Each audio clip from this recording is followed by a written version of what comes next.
Hello there, this is RJB, and welcome back to RJB TV, where today we will be reacting to and analyzing a replay between Leebokgu and Rabbit. I have a lot of replays between these two, but I don't really select them that often. So let's hope that today we get a very high quality match between these two very good players. Also, let me know what you think about the new layout. Well, not the new layout, the new overlay, like the gold.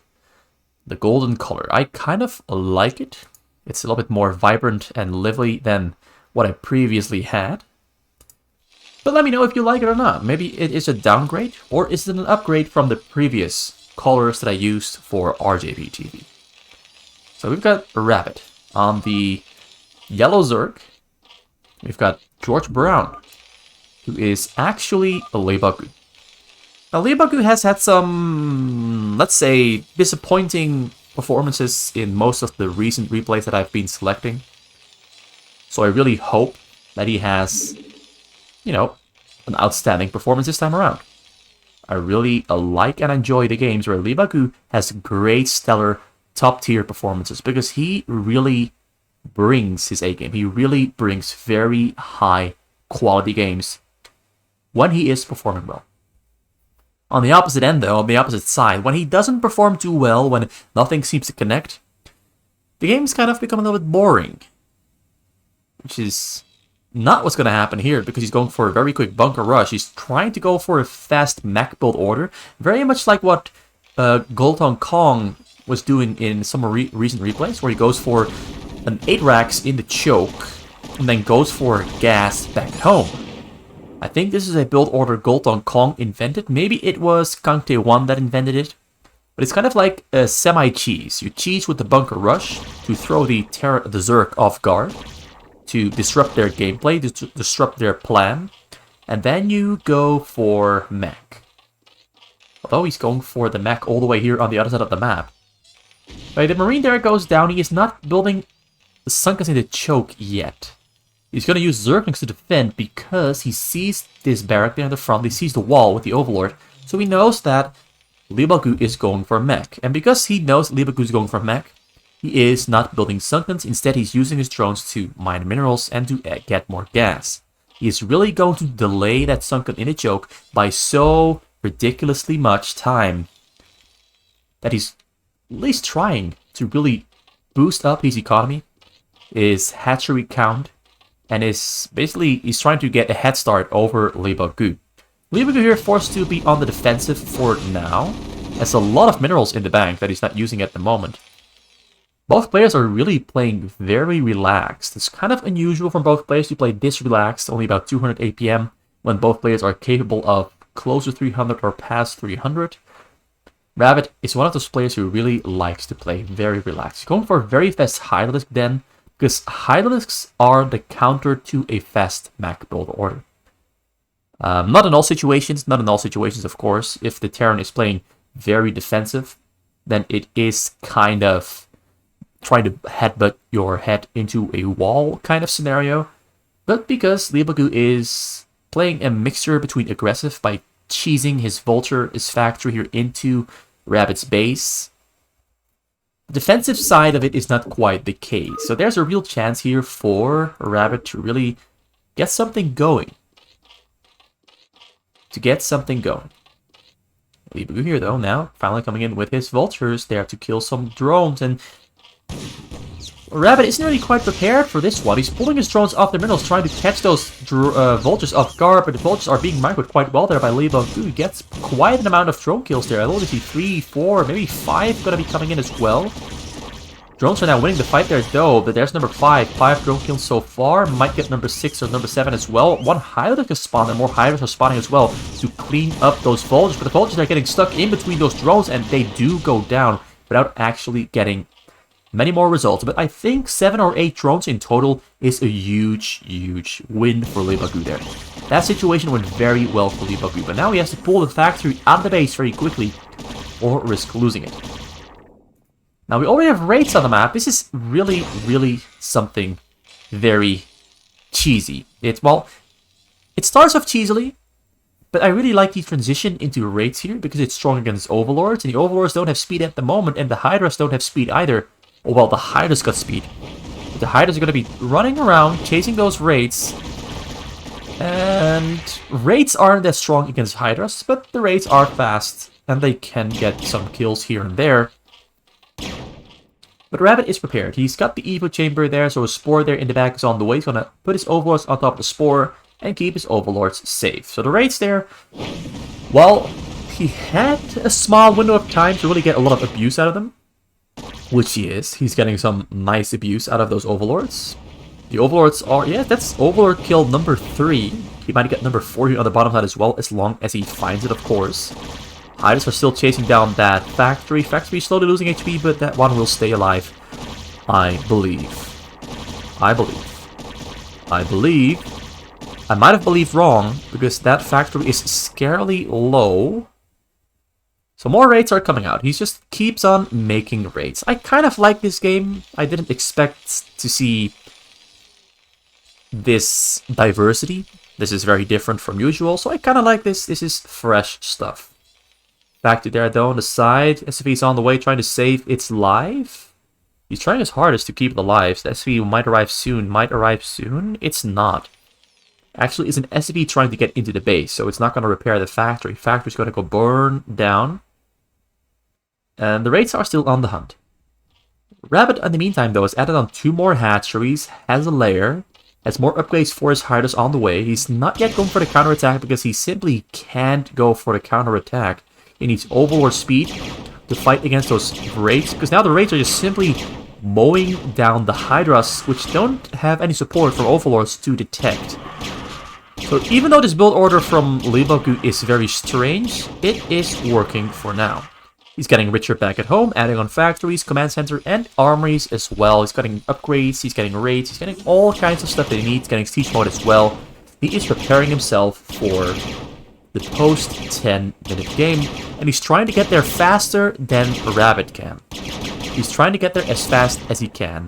Now Overlord is slowly flying to the front there, detecting the raids. Raids really do go down very quick. They are very weak, are very fragile. They deal a nice amount of damage against air. They're mobile, they have cloak, but once you detect them, once you attack them, they really do go down very quick. And Rabbit here is just taking as many liberties as he can, because he knows that the raids that Leebokgu is building disallow Leebokgu from actually harming a Rabbit in significant ways. And Rabbit knows this. Rabbit knows he can't be seriously harmed by the raids. He just knows it. That's one of the few things Rabbit is very, very good at. He really knows when to just take massive choices, massive cutting corner moves. Like, this is just cutting corners massively, but he knows that he can. This is an appropriate response. Some players would try to go very aggressive against the Terran here, but Rabbit on the other side just knows that, you know what? My overlords keep dying, which means I have a lot of overmine because I can't spend my minerals. I might as well just start building a lot of hatcheries so that when I do have those overlords, I can use like 10 hatcheries at the same time to produce before the 10-minute mark has even passed. So he really is getting a lot of drones very quickly. 22 drones at the same time. He's going to have like 54 drones finished and mining, which is on par with Leebokgu's amount of SCVs under mining. Leebokgu is getting upgrades for his tanks. He's getting a lot of tanks rolling out. I think he's going to phase away from those raids. The raids have served their purpose, and they're not going to be very useful anymore from this point onwards. He still has a couple of raids there in the front, but he's not going to make new ones. I think he's going to add on a science facility and switch over to vessels with Goliaths and tanks. He's already moving out though for the attack here though. Hydras from Rabbit, they're catching some of those Marines in the front off guard, but Rabbit is actually now stuck there on the top of the map and getting chased down by raids, so the Hydras there are forsaken. But more Hydras are moving out into the middle. He's going to try to kill some tanks before they siege up. Very smart move, actually. Very smart move. He knows he's got to go. He knows he has to do this. Now, yeah, he's going to get a couple of those tanks there. He's focusing and targeting them down individually. There's 3 tanks still alive there. He bought himself a large amount of time. More tanks are rolling up there to the front, though. He's gonna add in some turrets maybe as well. Wait, is that bunkers or turrets? That's turrets. No, that's bunker. He's adding supply depots. Alright, so he's using supply depots to wall off Rabbit's units. But Rabbit already has a hive. He's got double spire. No Mulisk yet though. No spire has finished yet. He's going for the full frontal attack here. Going for the full frontal attack. He's got some units coming in from behind as well. And the tanks there are taking out a lot of raids. I mean, a lot of Hydras. But the Hydras in the end, getting walled by the depots, don't come out victorious. The amount of Hydras was very, very large. But this configuration, this setup from Leebokgu, actually very strong. Very difficult for the Hydras to get on top of the tanks. And the tanks just do such a great job against the Hydras. But the Rabbit knows that he has to do this. He has to keep buying himself time for the eventual tech switch into something else. Got 6 hatches on the top side, 3 on the bottom side, 1 there at the main. So he's got 11 hatcheries in total at the moment. Whereas Leebokgu on 58 SCVs at the moment has about 10 factories, 3 starports. He's doing pretty fine. He's doing pretty fine. It's a slow progression. It's a very slow progression. Forward, trying to kill down that choke, trying to mow it down. Rabbit is practically capable of maxing out very soon now because he's getting a lot of Zerglings with speed and attack speed, getting upgrades for Zerglings as well, getting melee attack, getting a Hydra range attack as well. Hydra's going in now. The Zerglings getting on top of the tanks though are the difference maker. Just Hydra's wouldn't really achieve much here, but the Zerglings getting on top of the tanks allow this attack to just reduce the amount of tanks and once again buy himself a nice amount of time. But tanks coming in there from the base from Leebokgu, they are stopping, well, at least preventing the loss of the tanks on the middle. And even more tanks on the bottom side here. He really has a very strong tank line there to secure the middle. Once again, depots coming up in front of the tanks to keep those units away, to just build a nice little wall as the tanks keep crawling forward closer and closer. A lot of 4 hatchers being thrown down there. He's got Consume on the way and 2 Defiance as well. Still no great Aspire, but he's still spending the money that he has pretty wisely. Mostly Hydras and Zerglings waiting to get that surround down on those tanks. But Leebokgu is really pushing quite fast here. He doesn't want to give Rabbit the amount of time that Rabbit wants to prepare himself and set himself up for a very strong counterattack. It's going to go either way. But Leebokgu has to be very safe and calm here. He has to be safe, calm, and collected. He can't just roll in and try to mow everything down. Because if he is unsieged, he will lose all those tanks rather quick. Comes in there, gets a pretty good swarm there. But the swarm I don't think will do much. Actually, it will harm him more than it helps him. Because now the Hydras on the side there can't damage the tanks in the front. He's mostly banking on trying to get the Zerglings to go under the Dark Swarm, but siege tanks don't really care about the Dark Swarm if it's not a burrowed lurker. Like, they can pretty much attack any unit under the Dark Swarm except burrowed units. And it just so happens that Rabbit had no burrowed units whatsoever. So more Zerglings coming in there. Tanks are sieging up just a little bit too late there. He gets underneath the Dark Swarm, and the Mulisk on top of there also really helping out. There's no anti-air here yet. The anti-air is still on its way. A lot of Goliaths rolling in, setting up shop there next to the tanks. The tanks over the hill are going to go down to those Mutas. The Goliaths are coming in to try and save the day, trying to keep those tanks alive, try to stop those Mutas from taking down those tanks there. But it looks like... I'm not sure. This game looks very bad for Rabbit at the moment. He does have a lot of Mutas there, slowly taking down those tanks in the front, forcing them away. A lot of units are spawning them at the same time as well. The tanks aren't sieged up yet. The tanks past the hill have all gone down. It actually means that these Hydras and Zerglings now spawning can take down these tanks here if the tanks don't kill everything too fast. Zerglings coming in from the side there, and Mutas on top of the tanks also doing a great job there, taking everything down. Another batch of tanks are sieging up all the way in the back. He currently has level 1 upgrades for his tank, level 2, finishing up within a couple of seconds. So he's really strong there with the mech army.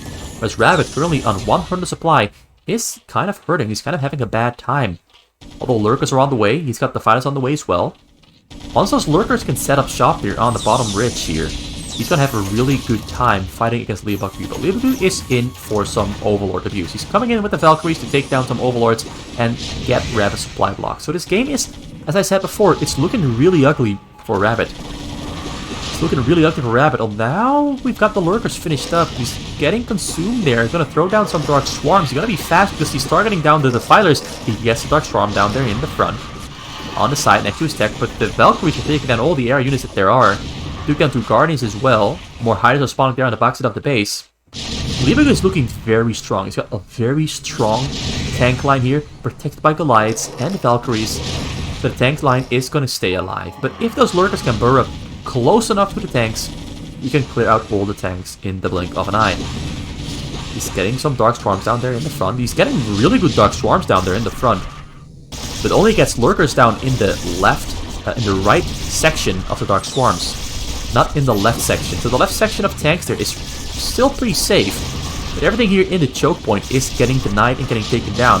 So Leebokgu now has his army split up in 2 sections. One side here is in the base, and the other section is here on the middle. Because he simply can no longer enter the base, because there's 4 Defilers there ready to throw down another Dark Swarm to keep those units out and to keep protecting those lurkers. So very, very close call there for Rabbit. Very close call. Leebokgu couldn't push fast enough. And Rabbit had just enough time to get himself set up there in the choke. And now he's going to focus on getting his supply back in order to get more Overlords. While continuously trying to secure the front there. But a lot of tanks being put there up on the hill from Leebokgu. Very wise choice. It's very strong. Perhaps a little bit too strong. I've been thinking about actually... Well, actually, I haven't been thinking. I've already done it. I made a map where you can only land from here onwards. Like, you can't land on this entire section here. It's unlandable. You can only land here close to the choke and close to the middle. I think it's a little bit more balanced, because here on the side here, this just looks so very strong. Although there's a massive tank drop there coming in from Leebokgu, right? Going straight for the hive there in the backside. Lurkers are running and scrambling back to save the day, but the tanks are going to shoot all the drones. A lot of drones are gone down. About 20 drones have gone down. The lurkers are burrowing up, going to clear out the tanks, but the damage has already been done. Only 38 drones left alive, and 28 minerals in total left in the bank.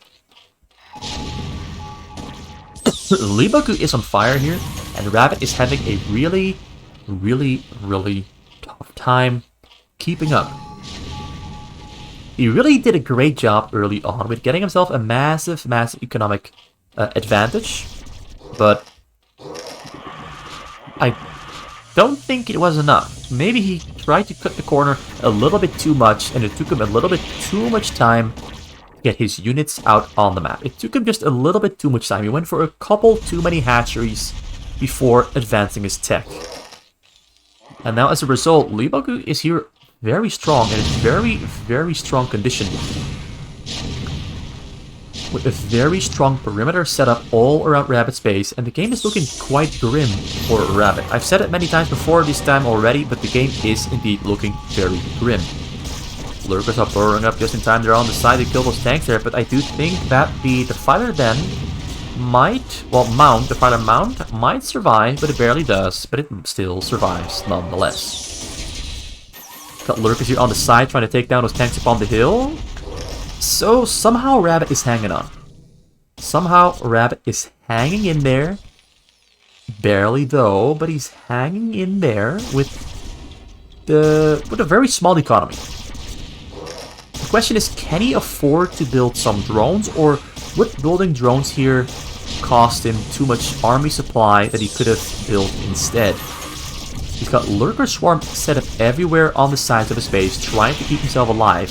He's got Valkyries killing his Overlords. He's got Vessels waiting to go in and kill the fighters or kill drones. He's got another group of tanks being loaded up to be placed upon the hill. His upgrades are currently on 3-3. He's maxed out on upgrades there for his mech. His air is currently on 0-1. A little bit behind on track, but not that important, because he's focusing on the ground army. Rabbit himself, though, has also done a great job there with 3-3 upgrades on his Hydras and his Zerglings. He's actually, despite all the abuse, he managed to get all the upgrades just on time. That's a very impressive detail there. Great Defiler Swarm, great radiates there coming down on the Defilers. Now going to try to get raided on the drones in the back side. Gets one group. All the drones have been burrowed up. One of the few things Rabbit is always very good at is hotkeying his drones as soon as they spawn, so that he never loses them. That's basically his biggest strength. not losing drones. Although he comes back in again, he's going to try to get another shot off on the drones. Drones in the back there are unburrowing though. Gets raided there onto the fighter. The other vessels are scared away, but that means that he just gets another group of the fighters spawning at the exact right time to throw down more Dark Swarms in the front.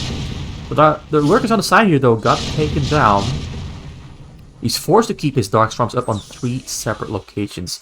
Usually it's only a single location where people have to use their Dark Swarm, but he's keeping it up on 3 separate locations to keep those tanks away from the sides and from the front. And I wonder if that is a little bit too much to juggle. He's got lurkers everywhere. Once again, Leebokgu's coming in to kill Overlords and to kill Scorches. Rabbit is not given a moment to breathe, and yeah, he's a little bit too slow with the Dark Swarm in the front. The tanks are setting up shop. The tanks are sieging up on top of the Dark Swarms, actually. The Dark Swarm, that is the clutchest Dark Swarm I've seen in a while. It was exactly in the exact same second that the 2 lurkers would have gone down. He manages to keep them alive with the Dark Swarm, and more lurkers are finishing up there at the same time as well, ready to set up and push those tanks out of the base and buy himself more time. He's on 74 drones. Somehow, during all this chaos, he managed to get more drones. I don't know how he did it, but he managed to do it. Despite all the chaos. So this just looks so difficult to break through. I don't actually think he can break through this. More vessels coming in to radiate some of the fighters. He's setting up shop. He's halfway there into the bottom corner of the base. Setting up there in the bottom corner once again. The fighters are being taken down there by the radius. Throws down at the fighter swarm just in time. There on the bottom side to allow him to try to take down those units on the bottom side. But there's so many tanks. The lurkers come in to save the day last second though. That's a beautiful Dark Swarm. Really great Dark Swarm. Going to take down all those tanks that are up on the hill. But there's tanks on the other hill still that are really being a thorn in his side. But the Rabbit somehow close to maxing out. Supply counts are the same. He is holding on. And I don't know how, but he's holding on. Another Dark Swarm coming down just in time. They're in the front. But I don't think there's any more lurkers he's got there. There's still one in the back. A lot of them there on the side. He can pull them to the front. But Leebokgu there. There's no Defiler at the moment. He's waiting for another Defiler to spawn, but it's going to take a while. And he has to be fast because these tanks here on the right side are slowly setting up a very strong perimeter that Rabbit can't go to. He has to be fast. He has to be fast. He has to unburrow some lurkers from the back, pull them to the front. Dark Swarm's in the front, really saving the day, but he has to be fast, he has to clear this out. But now vessels are coming in to radiate everything that he can find. Takes out a Defiler, takes another Defiler, so 2 Defilers, 3 Defilers getting radiated. These are the fighters here burrowed up. Still, just not fast enough to get down another Dark Swarm, so now he has to wait again. And this time around, I don't think the Defilers will spawn quick enough to keep these lurkers in the front here alive. And once the lurkers here in the front do go down, Leebokgu is going to unsiege, crawl forward, and I think try to take over the game and end it once and for all. More tanks are unsieging on the bottom side there. This is such an abusive playstyle from Leebokgu. He's playing very quick with setting up on every single side, on every single hill. He's just non-stop rapid fire, throwing down those tanks, radiates, dropships.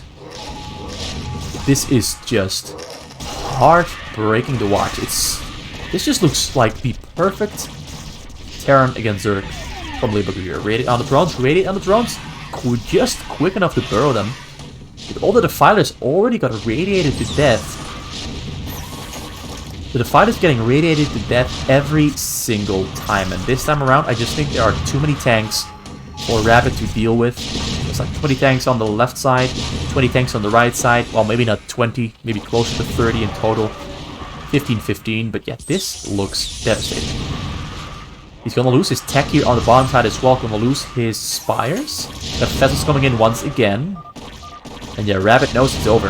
Rabbit knows that was the final stretch for Leebokgu, where Leebokgu managed to push forward inch by inch. A very hard-fought match. Took him, I think, a total of 15 minutes to really push for the victory. He was always in this area here in the front. He was always present, always abusing, always attacking, always looking to create that one opening to win the game. But it wasn't just one opening. It was a very, very, very slow tug of war where both players kept pushing back and forth until one of the two took home the decisive victory. Impressive play from Leebokgu here on the name George Brown on the blue Terran. I hope you enjoyed the replay. I hope you enjoyed the match. And please do leave some feedback on this new color for the name RJBTV. And of course, this new scorecard layout that I recently made.